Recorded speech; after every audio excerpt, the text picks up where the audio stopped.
I'm going to go over time just a little bit and go talk about emails for just a little bit. If we head over to the communications section of the control panel, I want to take a minute to talk about emailing. It's something that's really important for our subgroup administrators.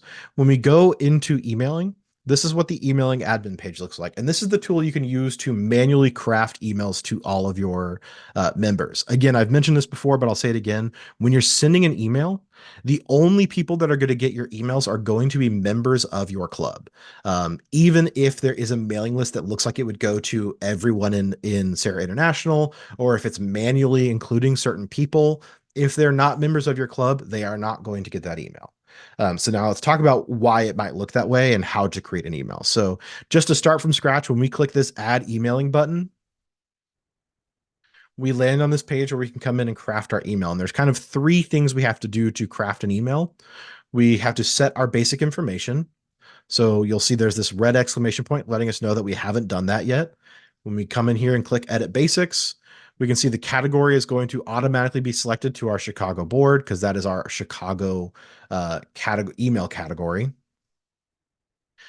You'll see this allowed on view email page. You can pretty much ignore this checkbox because I don't think the view email page is going to be used. So, whether you check this or not, it shouldn't really make any changes. You'll see a from email address and a from name. It should automatically load in the email in your profile and your name. You can change that if you need to. So if you need this to come from, Chicago Club or something like that, you can change what email address it looks like your email is coming from. So you can make it look like it's coming from, chicagoclub@gmail.com, even though it's being sent from Club Express.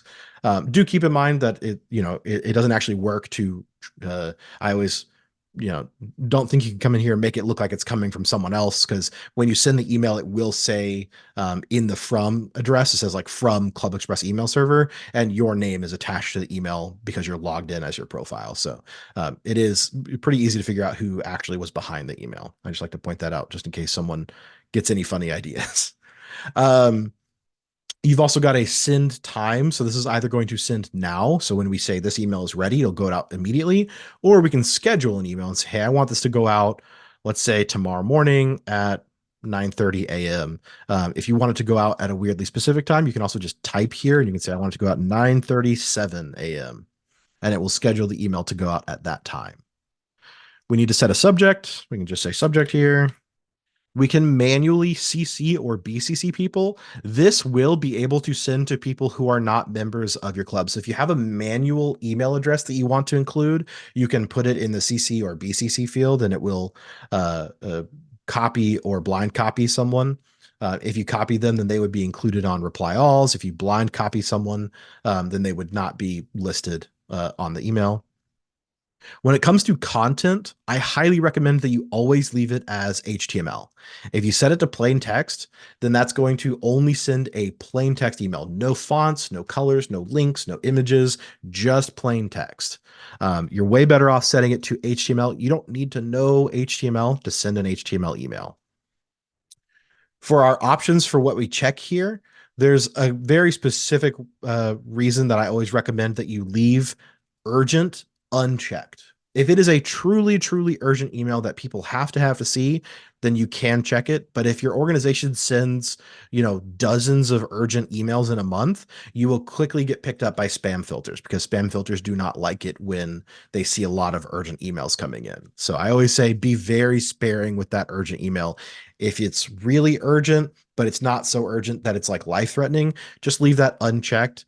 You can use something in our track opens option to make it more deliverable, and I'll show you how to do that. So if you the opposite of set urgent, I do recommend you check the track opens box.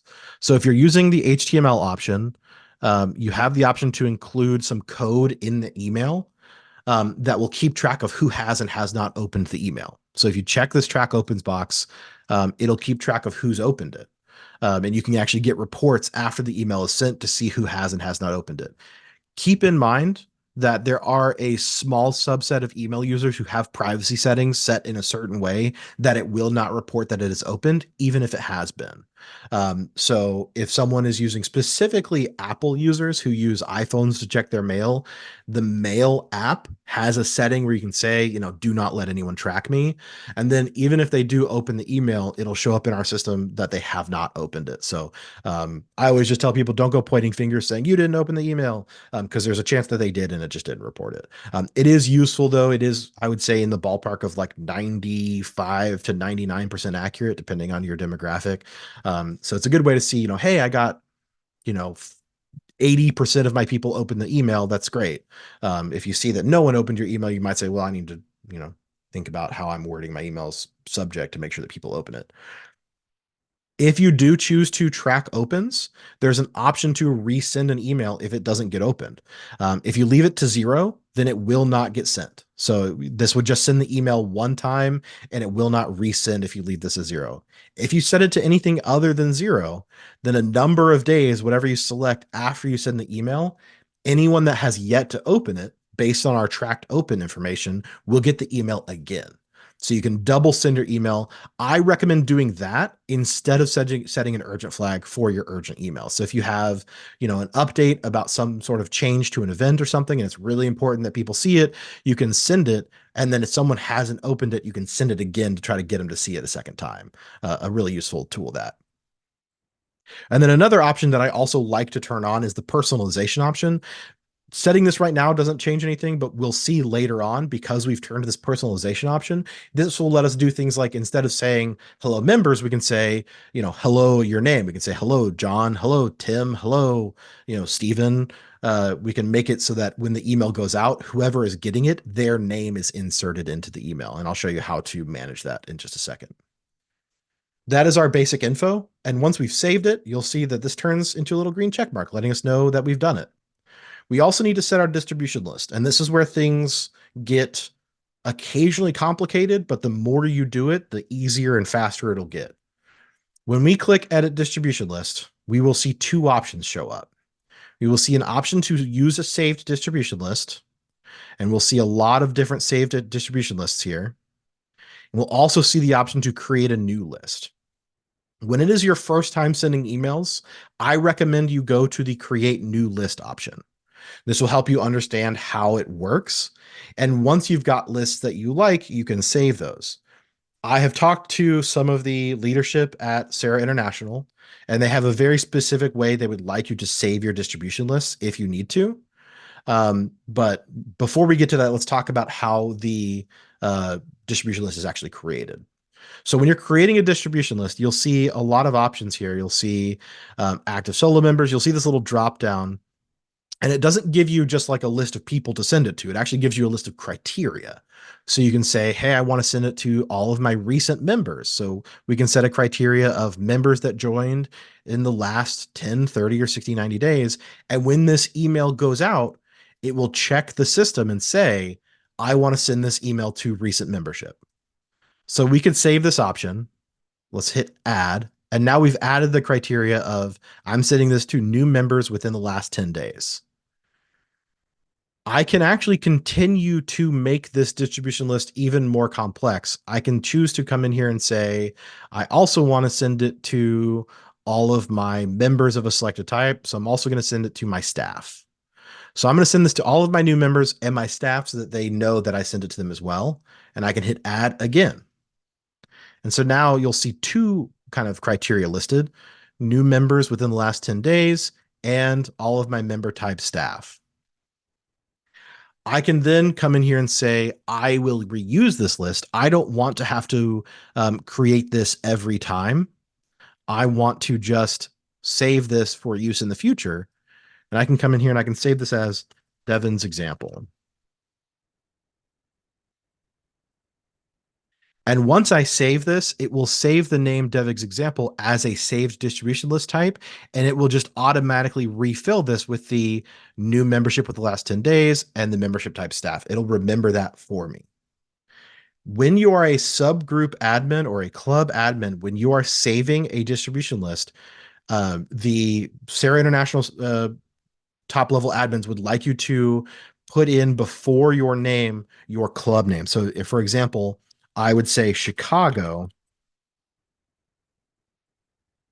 Devin's example.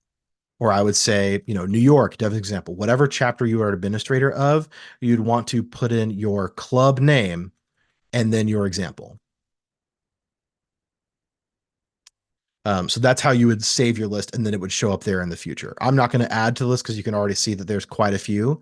If it's an easy option, so let's say all active members. So if we choose this option right here, all active members, this is going to be in reference to all of your active members.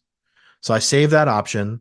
Now that I've selected all active members, you'll see that this turns green. Again, all I'm doing is I'm coming up here and I'm saying I want to select, this specific pre-used distribution list,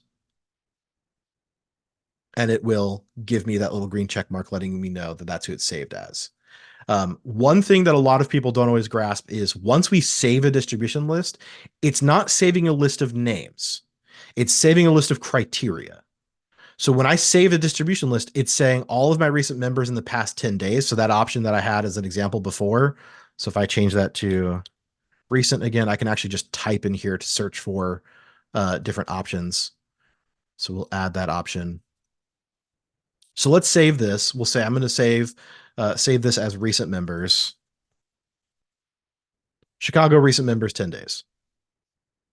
Now that I've saved that, I can come back here and I can reuse it, and I should see Chicago recent members 10 days on the list of saved options that I can use. If I use that today, it's going to look at the past 10 days and send it to all of the members that have joined my organization last 10 days. 6 months from now, when I come back to send an email and I want to send to all of the 10 days, I can just use that again, and it'll look at the last 10 days as of the email going out. So you don't need to consider this a saved list of names. It is a saved list of criteria as of the time the email is being sent out. So that's an important thing to remember, is that when you save a distribution list, it's not saving the names, it's saving the criteria. Once we've got who we want that email to go to, we now just need to create our body. I'm already well over time, so I'm not going to go into the complex side of this, but I'm going to go into the fairly high level focus part. So the most basic email we would want to send out would just be some text. So you'll see over on the right hand side, we've got all these elements. There's some fancy options you can play around with, and I would highly recommend you just come to this screen and make some mock emails and send them to yourself. But we can come over here and we can say, I want to create a text email. I drag that option over to my blank canvas here.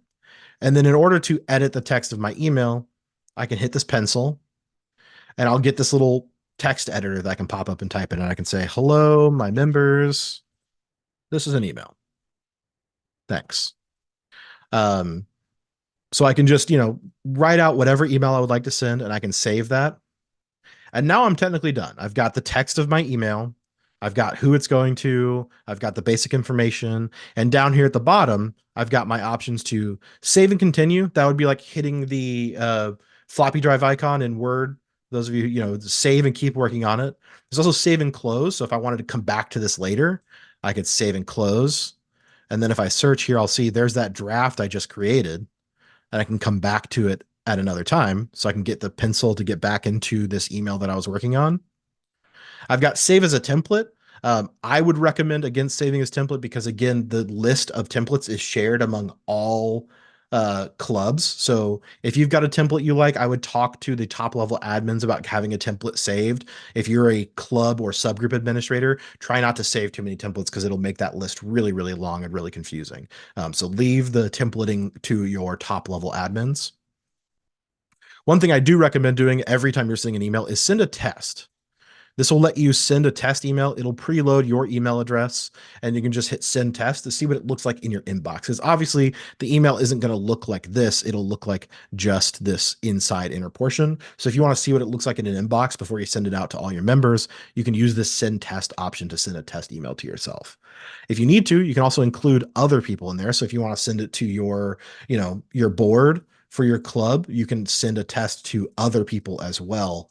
To have them kind of proofread it before you send it out to everyone. And once you're ready for it to go to everyone, you can hit ready for delivery, and it will either get sent out immediately if you chose the now option in your basic info, or if you scheduled it for the future and you hit ready for delivery. So let's say ready for delivery. scheduled for this time. So it's going to go out tomorrow morning at 9:37 to all of my new memberships within the last 10 days. Um, Once you've scheduled it, you can go back and change it. So let's say, oh man, I forgot to show you guys how to insert people's names. I can come in here and I can click on this pencil. I can come in here and make changes and say, instead of saying hello members, I want it to say hello your first name. So this is that section I was talking about back in that personalization allowed. I can come in here and say, I don't want to say hello members. I want to say hello. And you'll see this tag option at the top. This tag will let us select a number of criteria. Most common by a country mile is hello first name. So we want to say hello. I'll choose first name and I can put my cursor where I want it to go and I'll hit insert tag. So now it says hello, squiggle, squiggle, first name, squiggle, squiggle. Anytime I send this email out, I can save this now. Let's change that to thanks correctly. There we go. When I send this out, that squiggle section is going to get automatically replaced by the recipient's name. So if I got that in my inbox, it would say hello, Devin. When John gets it in his inbox, it's going to say hello, John. When Tim gets it in his inbox, it's going to say hello, Tim, so on and so forth. So it'll have your name, the recipient's name right there. It'll say hello, first name. As a note, when you send tests, it does not know who you are when it's sending a test email. So when you send a test, it will say hello, squiggle, squiggle, first name in the test email. So don't get scared by that. It will send it out correctly when you send it out to everyone. Um, there are other things you can get fancier with the tags. There's things like your membership number, if you need to include that, membership type, expiration date. There's a lot of different fields you can include from the member's information. So I could fill in information like, you know, city. Hey, I noticed that you're in city, and it'll fill in the city from their address field. Keep in mind, if you include information here that they have not filled in, so for example, Michael didn't fill in what city he lives in, this would just be blank. So if you say something like, I noticed that you live in, and they haven't filled in their own city, it's going to show up as blank. So keep that in mind. There's only a few fields that are absolutely required. First name is one of them, so that will never be blank. So again, it's one of the reasons that the most common one we use and the one we use that we recommend the most is just first name. That's the easiest one to use right there. Last thing, when it comes to scheduled emails. So I had this email scheduled. I have made a change. If I were to come in here and say save and close, I already scheduled it once, but once I start making changes, it goes back to draft. So you can see the status of this email now says draft.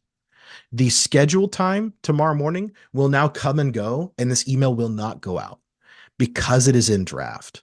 Once I have made edits to a scheduled email, you need to make sure to come in here and say ready for delivery. The save and close will not send it. You say ready for delivery. And now you'll see it no longer says draft over here. Now this will successfully go out tomorrow morning. Once it does go out, there's some interesting things that'll show up over here. This little bar graph will give you some results about who actually received the email. If you're tracking opens, it'll also show you the track opens. Because this email hasn't been sent, there's no information yet. But once it goes out, this little bar graph will give you the information about who received and who opened your email. And then there will also be a report icon that will show up. It'll be that same blue report icon that we saw way back in the People Manager. And you can click on that to get information about if you're tracking those opens, like I recommend, then it'll actually show you who has and has not opened your emails. All right, so that's the emailing module. There's a lot more complexity. Again, I recommend that you come in here and play with the other element types. You can do things like adding images, and you can add, change things like background colors and stuff. You can come in here and you can make the background of this red if we wanted to. That is a section that I would just recommend you get in here and kind of play around with to get a better grip of.